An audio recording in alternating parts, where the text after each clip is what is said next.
boa tarde. Agora estamos melhor, né? Já tomamos café, tomamos suco, já comemos coisas gostosas, para a gente continuar essa reflexão que é difícil. Ou vocês estão achando que essa é uma reflexão fácil? Não, né? Nós precisamos fazer essa reflexão mais vezes, para que a gente possa entender cada vez mais o que somos, por que estamos nesta situação, para onde estamos indo, não é? Precisamos avançar. Então, eu inicialmente quero agradecer a essa oportunidade de estar aqui com vocês, agradecer a Deus antes de tudo e agradecer a organização do semestre, né, que de maneira tão carinhosa me convidou para ajudarmos aqui um pouquinho e aprender com os outros que estão aqui conversando conosco. Esse tema é desafiador. Afeto, sexualidade, depressão entre jovens. É muito desafiador em qualquer campo do conhecimento. Mas eu gostaria de iniciar essa reflexão não do ponto de vista espírita, mas do ponto de vista sociológico. Se nós pensarmos na história dos costumes e se nós lembrarmos que já existimos há milênios, nós vamos perceber que de muito longe estamos vindo com costumes, códigos éticos, modos de se comportar, os mais variados possíveis. A história dos costumes, ela nos mostra os valores que estavam por detrás daquelas práticas, daquelas ações, daqueles modos de se comportar. Ela nos mostra o que importava naquele instante. E quando a gente lê no Espiritismo, a doutrina, quando nos ensina que somos espíritos imortais, que estamos vindo de planetas, de primitivos, agora estamos num planeta de expiações e provas, a caminho de um planeta de regeneração. Quando a gente junta as duas reflexões, a gente diz, bom, neste caso, a minha história é muito mais longa do que eu posso ser capaz de compreender. Muito mais. Quando a gente esteve lá nas cavernas, em que a gente estava mais próximo da condição da condição animal do que da condição hominal, como era que a gente se comportava? E a Vanessa, logo no início desses trabalhos de hoje, já nos explicava essa energia que nós todos trazemos, essa energia sexual em que o ato sexual é a sua menor expressão, é menor a ponto de que ele vai desaparecer um dia, né? Mas a energia vai continuar, a energia da criação, a energia da criatividade, isso aí vai permanecer. Então, de muito longe a gente vem vivenciando as diferentes formas de expressão desta energia. E quando a gente fala em afetos, em amor, em paixão, a gente fica muito confuso. A gente ouve muitas pessoas dizerem, eu amo fulano, é o amor da minha vida. Sem ele ou sem ela, eu não conseguirei viver. Só eu sei cuidar dessa pessoa. Só comigo essa pessoa vai ser feliz. Desculpe-me, não é de amor que você está falando. O amor liberta. Você está falando de posse. E nós ainda não aprendemos a amar devidamente. Ai, a gente tem que se sentir culpado por isso? Não. Nós somos aprendizes. De muito longe já viemos. Hoje, a gente já reconhece que a vida tem valor. A gente já quer aprender a se relacionar com o outro com um sentido ético mais consistente. Ou seja, estamos melhorando. E tudo isso vem junto criou a partir dessa energia criadora, essa energia que nos gera, essa energia que nos impulsiona, que nos mobiliza, que nos faz avançar, que é a energia sexual. Em o Evangelho segundo o Espiritismo, os Espíritos nos esclarecem. Nós surgimos com instintos, depois com sensações, depois com sentimentos, até que nós vamos chegar ao amor como sentimento maior. Então, de fato, o que nós tínhamos lá nos primórdios era apenas instinto. Mas, Vânia, quer dizer que a mãe, quando paria um filho, ela não sentia esse amor materno de que se fala hoje por esse filho? Não sentia. Era tudo instinto. O sentido que hoje um filho tem é outro, socialmente também construído, não apenas biologicamente construído. Então essa é uma jornada de milênios. E nessa jornada de milênios, nós estamos trazendo, está aqui conosco, incrustado em nós, tudo que de bom e de que não foi bom, que nós vivenciamos. E temos que nos relacionar com isso sem culpa, em paz, entendendo-nos como aprendizes que somos. Lá para trás, e de há muito tempo, nós vivíamos plena poligamia, e esse era o normal. Então, um homem com várias mulheres, poucas sociedades têm esse conhecimento de que poderia uma mulher estabelecer relações maritais com mais de um homem. Muito poucas. Em grande maioria eram os homens com várias mulheres. O que é que o Livro dos Espíritos nos ensina? Isso faz parte de um processo de aprendizado. E da poligamia nós vamos sair. Nós já saímos da poligamia, gente? Não. Até que do ponto de vista legal, já conseguimos, né? Já é um salto. Vamos reconhecer que avançamos um pouquinho. Mas do ponto de vista dos nossos impulsos, das nossas ações, da nossa cultura, não. Então ainda tenho aquela mulher que fica em casa cuidando dos filhos, da casa e tudo mais. E com aquela outra na rua, eu me divirto. Com esta daqui, eu não tenho que ter o prazer sexual, porque ela é minha esposa. O prazer sexual eu tenho que ter com aquela na rua. Aí vocês podem pensar, não, Vânia, isso aí é um discurso do tempo do meu pai. Não. Esse discurso pode ser do tempo dos nossos avós, mas esses valores ainda estão presentes entre nós até hoje. Vou dar um exemplo.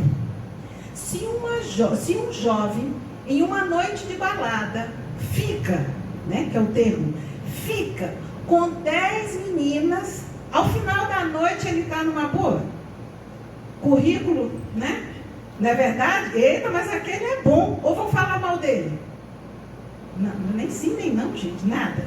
Vocês estão que nem meus alunos, né? Aquela cara de árvore. Nem sim, nem não, pelo contrário, né? Quando termina a noite, esse jovem está bem? Tá. O garanhão da noite, perfeito. Mas se a menina fizer isso, e ao final da noite ela ter ficado com 10 meninos, como está a situação dela ao final da noite? Prostituta, daí para pior. Entenderam? Portanto, as regras que hoje estão sendo instituídas com pretensa igualdade, estão muito longe de fato significar igualdade. O que está acontecendo? A gente está com discursos modernos, mas com valores ainda antigos, arraigados em nós. Não conseguimos superá-los e a gente termina se esvaziando, porque não quer mais o antigo, não entende o novo, não se organiza diante dele e as coisas vão se complicando. Se para nós, que já fizemos alguns anos de idade, né, a coisa se complica ali para jovens 16, de 17 anos. Aquela meninada que chega e diz, não, mas eu quero direitos iguais. Então, se ele fez isso comigo, eu também vou fazer com ele. Quando ela termina de fazer aquilo que ele fez com ela, você se sentiu bem? Não, foi pior, agora está todo mundo falando de mim. Eles não estão preparados para esse jogo difícil, complexo, extremamente desafiador, que é o jogo que envolve afetos e sexualidade. Ainda mais porque a gente está em uma sociedade, me perdoe o termo, mas para mim o termo é esse, hipócrita. A gente atribui aos jovens os desregramentos. Eles só agem dessa maneira porque nós adultos agimos de forma similar. Eles só fazem isso porque nós adultos ensinamos. Nas juventudes, o que acontece? Na juventude se potencializa tudo o que há de bom e de ruim em uma sociedade. Aí a gente atribui aos jovens, mas é um equívoco. E aí a gente diz, os jovens são violentos. É a sociedade que é violenta. Só que essa violência se expressa de maneira mais acentuada onde? Não vai se expressar na terceira idade, minha gente. Não vai ser entre os de 70 e 80 anos. Vai ser entre os jovens. O desemprego é grave. Os jovens, onde é que esse desemprego mais vai aparecer? É entre os jovens que não vão conseguir sequer a primeira oportunidade. Mas onde está o problema? Está na sociedade. Não é um problema dos jovens. Então, entre eles, isso se potencializa. Os jovens estão consumindo drogas. Não são só eles que consomem drogas. Nós ensinamos eles a consumirem drogas. Fomos nós que compramos a cerveja. Gente, esse nós aqui, eu não me incluo. Mas é para a gente, né, se sentir igual. Mas a gente que está comprando a cerveja e colocando dentro de casa, ensinando o menino a fumar, tomar cerveja, que são as duas grandes portas de entrada para as drogas. Aí depois a gente diz, mas eles estão se drogando. Não, eles estão avançando naquilo que você já ensinou. Os jovens são violentos. Quem é que está violenta, gente? É a nossa sociedade, né? Então, quer dizer, a gente, para entender o que a juventude de hoje passa, a gente tem que entender que sociedade que somos. Para que a gente não compreenda esses jovens como uma estratosfera, como uma coisa estranha, um gueto à parte. Não, eles fazem parte do mundo que os ensinou a ser como estão agora. Arrumado isto, e eu gosto de começar essa reflexão assim, que é para a gente já chamar para si a própria responsabilidade. Certa feita me chamaram para fazer uma reflexão similar para professores, né? E eu fui. E os professores estavam indignados, porque os meninos estavam se beijando na escola, porque os meninos estavam só namorando, os meninos não queriam mais saber de aula e tal, eles estavam indignados. E aí, essas meninas são malucas, agora só querem saber de transar, não andam com preservativo. E me deu uma vontade enorme, mas eu não fiz isso. Eu acho que foi o meu anjo de guarda que chegou e disse, pelo amor de Deus, Wendel, não faz isso. Mas me deu uma vontade enorme de perguntar o seguinte: quem de vocês está com um preservativo na bolsa? Não, eu não, porque eu sou casada. Sim, mas pode acontecer de aparecer ali aquele gato, né? Pode acontecer com ela, pode acontecer com você. Eu não sou casada, eu não tenho um relacionamento estável. Você tem um preservativo na bolsa? Ah, não, mas comigo nem. Por que você quer que ela tenha? Entenderam onde é que está a hipocrisia? A gente quer que eles tenham e façam aquilo que nós não fazemos. Mas olha, e agora? É a gente sair do pedestal. Todo mundo. A gente ficar no mesmo plano e reconhecer que lidar com a sexualidade é difícil, é complicado e requer que a gente dialogue. Chega de moralismos, né? Daquele pai que diz, não pode isso, não pode aquilo, e tem uma família fora daquela relação, ou vivencia relações paralelas. Com que moral? Quando eles estão na adolescência, eles descobrem isso, e o mundo cai.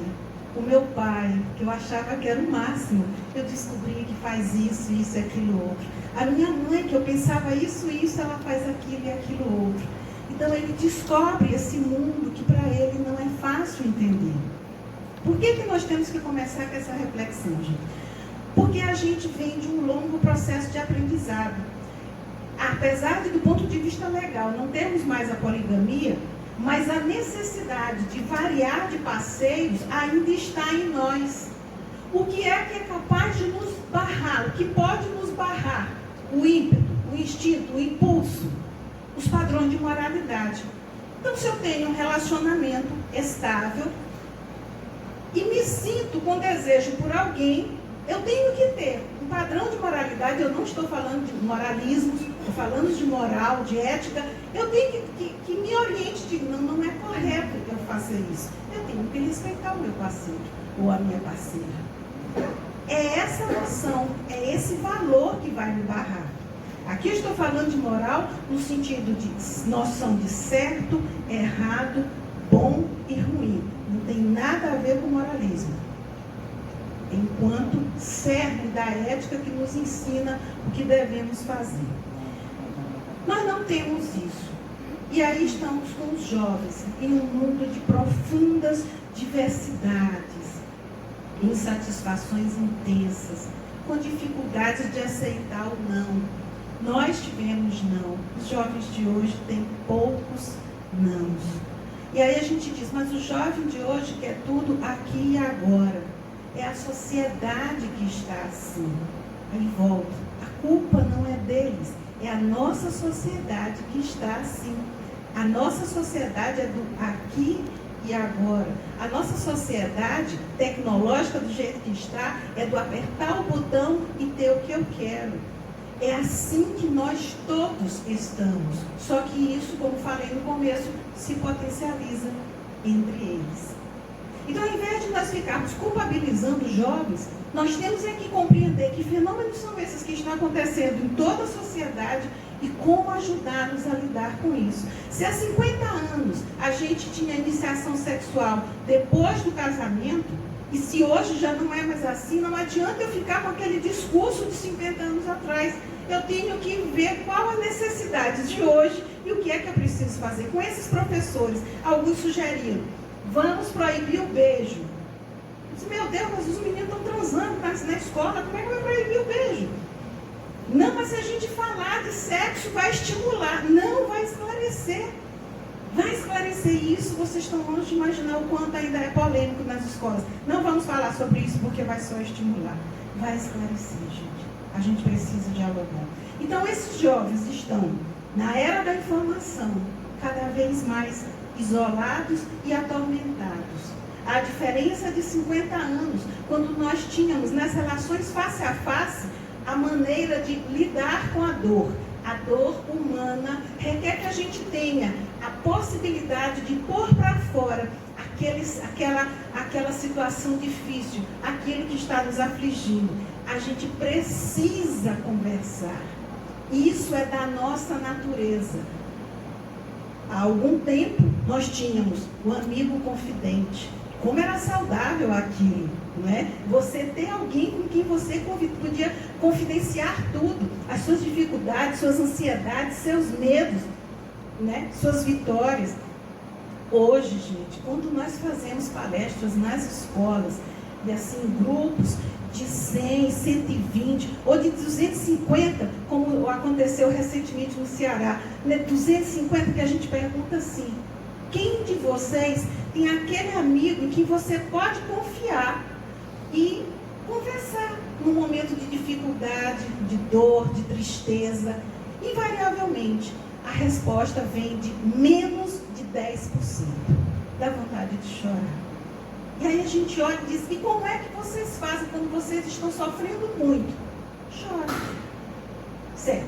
Aí depois que choram, chora. Não conversa com ninguém, não. Não vai buscar uma outra saída, não. O que isso acarreta, gente? Acarreta adoecimento psíquico. Porque você guarda para você a sua dor. E o corpo grita. O psiquismo grita. As emoções gritam. E é por isso que os nossos jovens estão cada vez mais enfermos, com tantos transtornos, como o Bernardo falava ainda há pouco. Então, eles vivem uma ansiedade extrema. Essa ansiedade é só dos jovens? Não, é de toda a sociedade. Ou aqui não tem ninguém ansioso? Eu venho para Pico, se você disser que aqui está tudo tranquilo, que não tem ansiedade. Estamos todos ansiosos. Aí por que entre eles a ansiedade aumenta? Por causa da busca incessante que eles têm por ter, por fazer, por ser alguma coisa. Perdidos. O que é ser alguma coisa? Se nós estamos com poucas respostas, eles estão sem respostas. Então aí eles vão buscar aquele prazer no imediato. Qual é o mais imediato? Os meios midiáticos, a internet. E aí a coisa vai se complicando, a gente chega já lá.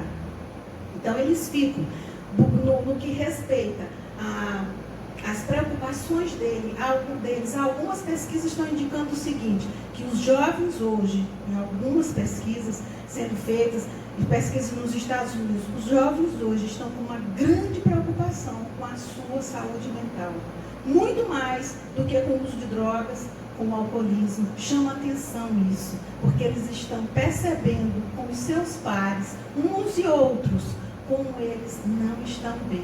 E eles ficam com medo, será que isso vai acontecer comigo? Ou como uma ex-aluna, já depois que saí da universidade, depois que me aposentei, uma ex-aluna, vi no Face, nunca esqueci. Meu Deus, que onda é essa de suicídio? Será que daqui a pouco chega em mim? Daqui a pouco, será que sou eu?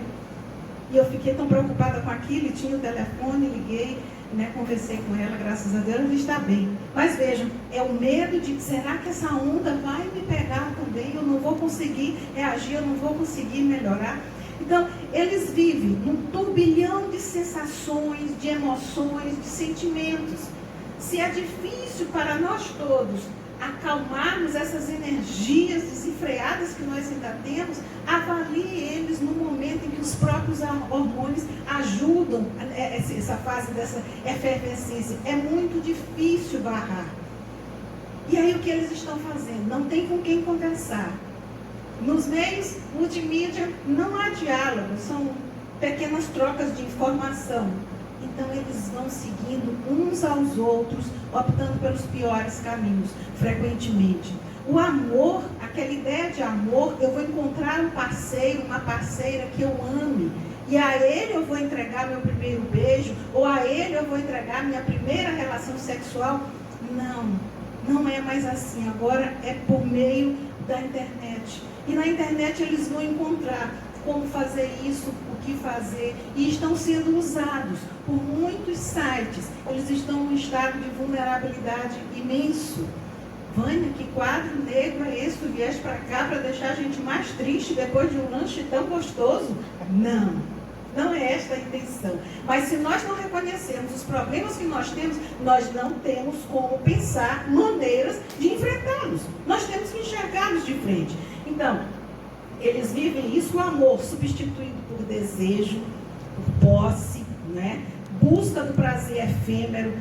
E aí eles caem naquilo, acho que foi a Vanessa que falou lá no início, naquela situação em que busca o sexo que dá prazer, mas é um prazer que não sacia, porque é o prazer pelo prazer, é do corpo, não é da alma, não tem sentimento, não vem de dentro. E se não sacia, você vai buscar mais e vai buscar mais. Esse é o processo de qualquer dependência. Porque como você não se sente saciado, você busca mais. Você sentiu aquele momento de prazer. Se for de uma droga que você vai consumir, crack, coca, o que seja, você vai atrás novamente daquele instante. Ainda que sabendo que depois daquele instante você volta para um estado pior ainda, mas você quer aqueles 5 minutos, 10 minutos de prazer. Aí você vai atrás. Da mesma forma, esse prazer aqui via o sexo. Tanto faz o sexo virtual como o sexo presencial, físico. E aí eu quero mais, e eu quero mais. E quem será que está ali com eles naquele instante? Será que são os bons espíritos que os estão orientando nesse instante? Ou será que eles estão acompanhados pelos nossos irmãos que estão precisando de ajuda e sendo obsidiados nesse momento, né? A situação deles vai se agravando, porque os pais também não conhecem, né, o que acontece e não sabem como acompanhá-los. Ah, mas os pais não têm como saber disso, eles não foram criados assim, mas têm que aprender agora. Nós nos tivemos que aprender a lidar com o celular e suas variações, com dificuldade ou não. Hoje nós já estamos com WhatsApp, nós já estamos... Então, recursos tem para tudo. Da mesma maneira, nós temos que aprender a lidar com essas ferramentas que os jovens estão lidando. Mas será que só pai e mãe? Não, evangelizadores também têm que entender disso aí, para poder lidar com eles, para poder dialogar com eles e encontrar nessas ferramentas que eles usam espaços fecundos para dialogar com eles. Senão, gente, fica aquela coisa estranha, em que eles passam o dia inteirinho utilizando certas ferramentas e uma vez por semana vão para aquele espaço que nem fala dessa ferramenta e nem nada e chega com uma outra coisa. Então nós não temos que repetir o que eles estão fazendo, mas melhorar o uso que eles estão fazendo dessas ferramentas, porque elas podem ser muito boas para a gente se comunicar com eles. Eles estão passando por situações difíceis, como cyberbullying, bullying e em silêncio. São muitas as escolas que estão em situação de desespero, com a autolesão de jovens. E recentemente uma escola me telefonaram pedindo que fosse conversar com um grupo de alunos de 9 anos de idade. E como assim 9? Eu pensando que era nona, não, 9 anos de idade. E um grupo, nessa turma, muitos estão se autolesando ou automutilando, né? Que é o termo que se usa mais hoje, é autolesando. Então, estão se automutilando. Crianças de 9 anos de idade. Por que estão fazendo isso? O que é que significa, gente? Isso significa que estão sofrendo. Isso significa dor. E a gente tem que entender por que eles estão sofrendo, o que está levando eles a isso, né? Então, o cyberbullying, muitos passam por isso e não falam para a gente, para os pais, nem para os professores, para quem pode ajudá-los. E, gente, o cyberbullying é cruel, porque se o bullying é vivenciado presencialmente e você sabe quem está te agredindo, você sabe quem está te machucando, você sabe quem está te provocando, no cyberbullying, quem está te provocando está escondido num anonimato covarde e te dizendo de ti toda e qualquer coisa e tu não podes te defender. Então eles ficam realmente vulneráveis. É preciso que a gente cuide. Eles têm nos celulares e câmeras já o hábito de produzir fotos íntimas para divulgar. E aí a gente diz, não, mas nós temos que proibir. Não dá mais para pensar em proibição. Você tem que sentar e conversar com eles. Meu filho, o que é que significa isto? Você expor sua intimidade. Você pode expor sua intimidade para um amigo numa foto impressa que você tem certeza que aquela intimidade está naquela foto, é para aquela pessoa. Quando você coloca nesses meios, você perde o controle. E quantos milhares de pessoas têm acesso àquilo que te é tão íntimo? Então tem que conversar com ele, não proibindo, mas conversar com ele, esclarecendo. E mais que tudo, indo buscar nele que sentido ele está encontrando naquilo ali. Por que você acha que isso é bom? Antes de você chegar punindo, discordando, por que você acha que é bom? O que tu achas desse tipo de prática? O que teus amigos acham disso? Entenda a lógica com que eles estão operando, para que você aos pouquinhos vá conversando e encontrando uma maneira de dar mais consistência moral para ele lidar com esse mundo que está muito difícil. Não é fácil você ser exposto na internet e eles estão sendo expostos rápido e facilmente. E muitas vezes pai e mãe nem ficam sabendo, né? Aliciamento sexual online, isso também tem acontecido. Ah, mas eu não tenho como controlar. Você precisa acompanhar o que o seu filho está fazendo na internet. precisamos retomar a disciplina. Certa feita, um pai nos procurou perguntando o que fazer com a filha, que já havia tentado suicídio 2 vezes, seguia se automutilando. Eu digo, como é o cotidiano dela? Ela passa a noite inteira na internet, no celular. E como assim, a noite inteira? A noite inteira. Quando a gente acorda, 7 horas da manhã, ela está indo dormir. E vocês permitem? Mas o que a gente pode fazer? Como que a gente pode fazer? Veja, é o limite, é o limiar da vida mesmo. Ela está com a vida em risco. Vocês sabem o que ela fica fazendo na internet a madrugada inteirinha, sozinha? Não, 15 anos de idade. Né? Vocês sabem o que ela fica fazendo? Não. Então, gente, tem que cortar essa internet. Ah, mas ela vai ficar chateada. O que você prefere? Uma filha chateada ou uma filha, né, em situação pior? Até mesmo cometendo suicídio, como ela já havia tentado 2 vezes. Né? Então, tem decisões que se tem que tomar. Retomar a disciplina. E disciplina, gente, não é autoritarismo. Disciplina dialogada é fazer acerto, fazer acordos, fazê-los assumirem a responsabilidade pelas suas dificuldades, pelos seus equívocos, né? Enfim, eles estão entrando e facilmente entram na dependência da internet, né? Que é o uso compulsivo da internet. Gente, isso é um transtorno emocional e sério. Precisa de tratamento. Ah, mas eu não consigo, porque eu não tenho como controlar isso. Sim, você tem como controlar. Desligue o Wi-Fi da sua casa, por exemplo. E aí como é que ele vai fazer isso? Não dê crédito para o celular dele, ele não tem como ficar na internet. Mas isso é uma violência. Não, ele vai te agradecer mais na frente.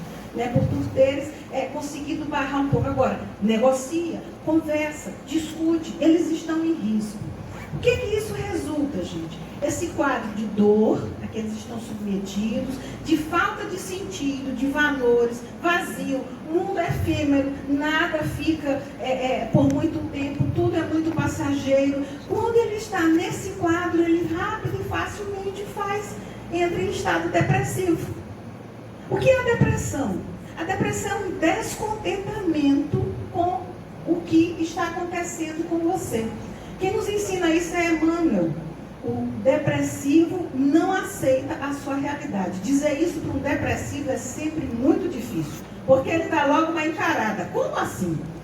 Ora, mas eu perdi meu filho e você não quer que eu fique depressiva? Eu perdi meu emprego, eu sou rio de família. Não, você pode ficar triste, tem todo o direito de ficar triste, mas você não deveria, pelo menos, ficar cultuando essa tristeza e se manter em depressão. Lute contra a depressão. Aceite que seu filho partiu antes de você. Aceite a sua realidade e acolha essa realidade e aprenda com essa situação. Essa é uma maneira mais saudável da gente lidar com a realidade. Mas aí, como eles não sabem fazer isso, nós adultos não sabemos, não podemos ensinar para eles não sabem fazer isso e entram em depressão. Quando nós pensamos na vida sexual dos jovens, a coisa se agrava um pouco mais, porque despreparados como eles estão, a gente precisa realmente reconhecer as nossas dificuldades e lidar com eles de outra maneira. Tem um texto muito interessante do André Luiz Bis, que ele vai dizer assim, lembrando-nos que somos espíritos em evolução, espíritos imortais.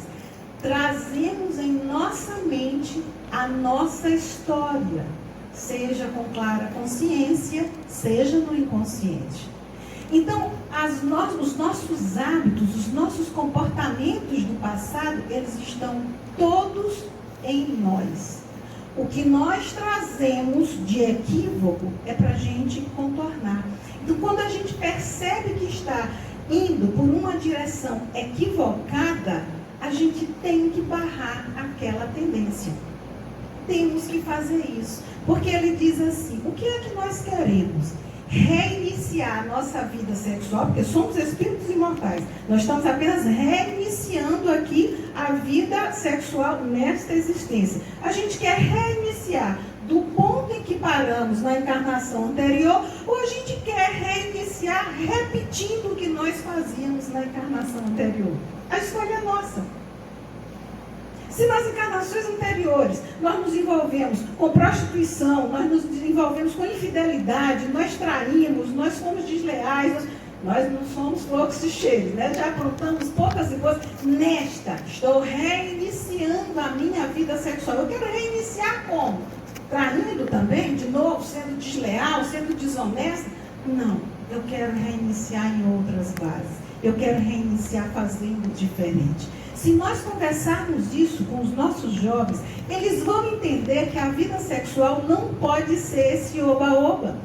Até porque nós somos responsáveis pelo que nós causamos às pessoas com as quais nós nos relacionamos. Então, tem uma coisa que eu sempre pergunto quando estou tratando de valores com eles, aquela galera turbinada, 150 meninos, de minha gente, se seu namorado ou sua namorada se trair você, o que é que você tem que fazer? Aí se prepara que vai sair de tudo, né? Mata, faz, meu Deus, aí sai de tudo. E a gente segura firme, certo? Vamos analisar cada uma dessas opções. Até que lá no final tem algum iluminado, lá no fundão que diz perdoar, graças a Deus, ainda tem que perdoar. E aí assim a gente vai conversando. Mas para eles é muito difícil. Então o que eles sugerem? Eu vou pegar o melhor amigo dele e fico. E passo na frente dele. Eita, todo mundo acha que essa é a grande saída. Assim eu me vingo. Tudo bem.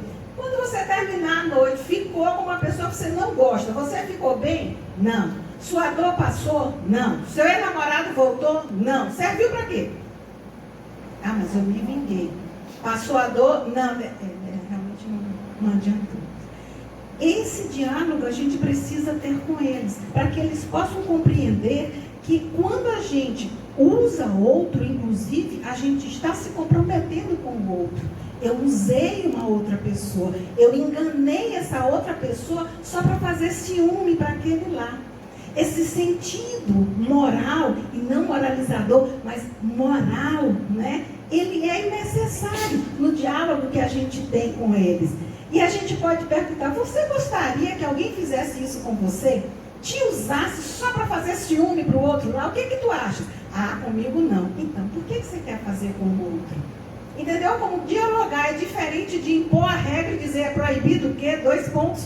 Não vai adiantar. Mas a gente pode conversar. E quando eles conseguem compreender o que é essa energia sexual, por que nós temos que cuidar bem dela, porque nós vamos responder por tudo que nós fizemos do ponto de vista da nossa criação, da nossa criatividade, nós vamos responder por tudo. Então as pessoas que nós enganamos, que nós ludibriamos, esse que tem um currículo maravilhoso porque ficou com 10 numa noite, ele vai responder por essas 10 naquela noite. E como é que responde? Por um Deus antropomórfico que vai chegar numa bela reencarnação e dizer, agora você vai responder por aquelas 10 que você pegou naquela noite. Não, não é por isso. É pela nossa própria consciência. E não é difícil nós entendermos. Quando nós cometemos um erro grave com um amigo muito querido, como é que a gente reage? A gente diz, poxa, como é que eu reparo esse erro? Eu tenho que ir lá pedir perdão, eu tenho que pedir desculpa, eu tenho que fazer alguma coisa para fulano, obrigada, para fulano me perdoar. Não é assim que a gente age? Pois, gente, à medida que nós vamos evoluindo e nos dando conta da lei divina que já está na nossa consciência, nós apenas temos que desvendá-la. Então, à medida que a gente vai evoluindo e vai se dando conta dos equívocos que cometeu, nós pedimos para reparar. Nós pedimos para reparar. Eu quero reparar os equívocos que eu cometi com aquelas pessoas bem ali. Então, nessa reencarnação, como a gente pode fazer? A espiritualidade nos ajuda a planejar aquela reencarnação em que você vai reparar aquilo ali. Vai ser sempre assim? Não. Tem alguns de nós em situação mais embrutecida, que vai precisar passar por muita situação de dor, até que a consciência seja tocada. Mas a gente vai responder por tudo isso que a gente faz. A dor dos jovens, sim. Esse sexo que eles praticam com descompromisso e sem amor, aumenta o vazio. E agora, como a gente pode mudar de parceiro com uma facilidade imensa, né, isso aumenta mais ainda a sensação de vazio. Se nós analisarmos a pressão a que estão submetidos os jovens, vocês não iam querer ter a idade dos jovens agora, os que já estão de cabelos brancos como eu. Eles têm que ser sarados, malhados, bem informados, atualizados, eles têm que se dar bem com todo mundo e eles têm que estar bem também no desempenho escolar. Existem pesquisas que estão mostrando que hoje uma das maiores pressões a que eles estão submetidos é do desempenho escolar. E aí, gente, nós professores, apesar de eu não ter sido professor de ensino fundamental, médio, mas que entendo do que é a docência um pouquinho pela experiência, cabe a nós mudar essa realidade. Não temos que esperar governo, ministro, decretos. Não, é lá dentro da sala de aula. O que a gente tem discutido com os professores na sala aqui, que a gente tem feito seminários, palestras e tal. Dá para a gente pegar 5 minutinhos e fazer um bom comentário de algo positivo, uma experiência boa, algo bom. Isso vai ser bom para os alunos? Vai. Os psicólogos estão dizendo o seguinte: os nossos jovens hoje não têm bons arquivos, e eles precisam de bons arquivos. O que são bons arquivos? Em uma situação de dificuldade, quando a gente se defronta com uma dificuldade, nós procuramos nos nossos bons arquivos qual a melhor maneira da gente reagir àquilo. Se nós não tivermos bons arquivos, nossa reação vai ser péssima. Então, no exemplo que dei há pouco, da infidelidade, se todos os exemplos que eu tenho são de vingança, de ódio, de ressentimento, de mágoa, eu não vou construir a possibilidade de lidar com essa experiência de outra maneira. Eu preciso ter outros exemplos. E nós, professores, podemos levar bons exemplos, não nossos, da vida, para a sala de aula. 5 minutos. Não, mas eu não sei fazer isso. Pois faça 5 minutos de meditação com eles. Procure na internet. Poucos minutos de meditação. Melhora o rendimento escolar. Melhora a relação entre eles. Melhora a relação com os professores. Melhora a relação com a família. Diminui o uso de drogas e evita a dependência química. O que é que nós estamos esperando? Eu fico realmente me perguntando. O decreto? Não. O que é que está nos faltando? Vontade. Para quem é professor que esteja aqui, né? Falta vontade. Ué, tu fizeste isso? Alguma dessas coisas eu fiz. E não me arrependo. E foi muito bom. Então, vejam. Temos saídas, temos problemas graves, mas nós temos todas as ferramentas de que podemos dispor nas mãos para a gente sair disso. As famílias precisam estabelecer diálogo, orientando, esclarecendo, oferecendo bases morais, dando discernimento. Tem uma reflexão que os jovens têm muita dificuldade de compreender. Quanto maior liberdade, maior responsabilidade. Eles não conseguem entender. Ah, mas se tem responsabilidade, então não é livre. Liberdade pressupõe responsabilidade. A liberdade de escolha, quando eu escolho algo, eu tenho que ser capaz de assumir as consequências daquela minha escolha, de responder por aquela minha escolha. E isso é um ato responsável. Por isso que quanto mais nós amamos, mais nós nos tornamos responsáveis. E quanto mais amamos e mais responsáveis somos, mais livres nos sentimos. Ou vocês acham que Jesus Cristo veio nos ajudar por obrigação, chateado com Deus, na marra? Não. Livre que é, aceitou a missão de imediato, de pronto, não é? Por amor. É esse o sentido de liberdade que os nossos jovens também precisam compreender. Não dialogar coloca eles em risco, né? Porque eles ficam sem compreender, sem entender, eles ficam mais vulneráveis. Nós precisamos aceitar as perguntas deles, as mais tolas possíveis. Minha tese de doutorado, eu trabalhei maternidade, paternidade de jovens de camadas populares. E fiz muitas entrevistas. As minhas entrevistas eram conversas, eram diálogos, não eram pergunta, a resposta não eram entrevistas fechadas, eram totalmente abertas, eram conversas. E encontrei situações as mais variadas, do tipo, uma mãe que, porque a filha fez uma pergunta boba sobre sexo, ela deduziu que a filha já tinha transado. E a menina dizendo, não, você já transou. Ela bateu, colocou a menina em castigo, a menina ficou roxa. Foi horrível, porque ela estava punindo, supondo que a menina já havia iniciado a vida sexual. Quando a menina ficou sarada, porque ela ficou toda roxa, depois que ela ficou sarada, disse, bom, agora que eu já apanhei por ter transado, sem ter transado, agora eu vou transar. Claro. Graças a Deus não engravidou logo na entrada, né? No começo, mas foi isso que ela foi fazer. Uma pergunta boba que ela foi fazer. E a mãe reagiu dessa maneira. E aí a gente não tem que culpabilizar a mãe. Ela também aprendeu daquele jeito. Mas a gente pode, nas casas espíritas, nas escolas, ou nos lugares que frequentamos, abrir essa reflexão.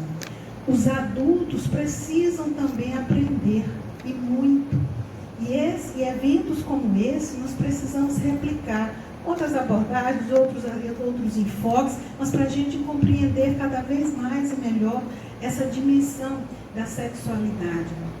Nós temos muita carência afetiva nas famílias por falta de vínculos saudáveis. E esse é um dos motivos para os jovens estarem buscando nas drogas, no espaço midiático, satisfações, pequenos momentos de prazer. A gente precisa trazê-los de volta, acolhendo-os, aceitando-os como estão. E sem hipocrisia. Não adianta dizer para o meu filho, você tem que perdoar se eu não sou capaz de perdoar. Mas eu posso dizer para ele, você tem que perdoar, meu filho, esse é o caminho. E dialogar com ele. Quem está te falando, meu filho, também está aprendendo a perdoar. Essa linguagem ele entende. Porque aí se tu diz, você tem que perdoar, e ele diz, mas como que a senhora está mandando eu perdoar? E a vizinha, que a senhora brigou com ela e nunca mais falou com ela? Desmoralizou. Eu estou tentando, meu filho, eu estou lutando ainda. Mas lute você também. Isso nos iguala, isso nos humaniza, isso nos faz lidar com eles de maneira mais autêntica. Portanto, nós precisamos trabalhar dentro de nós, fazer leituras, eventos, palestras sobre o auto-amor, a autoaceitação, o perdoar-se. O Bernardo dizia ainda há pouco, quando a gente está com esses transtornos, em grande parte estamos com mágoas, ressentimento, culpa. O que está por detrás de tudo isso? Falta de perdão e de auto-perdão. Então, ler, discutir, trocar ideias, conversar com eles. O que é o perdão? Não para a gente dar lições para eles. O que tu achas que é o perdão? Vamos ler aqui esse trechinho do Evangelho. O que tu estás entendendo sobre isso? E você dizer a sua parte. Troca, transforma aquele diálogo do Evangelho, aquele aprendizado do Evangelho em um momento delicioso de troca de ideias. Aí a gente vai estar crescendo. Por fim, precisamos aceitar vários desafios. A condição de aprendizes que somos. Esse é o primeiro. Sair dessa condição de relação hierárquica e autoritária, de pai, mãe, filho.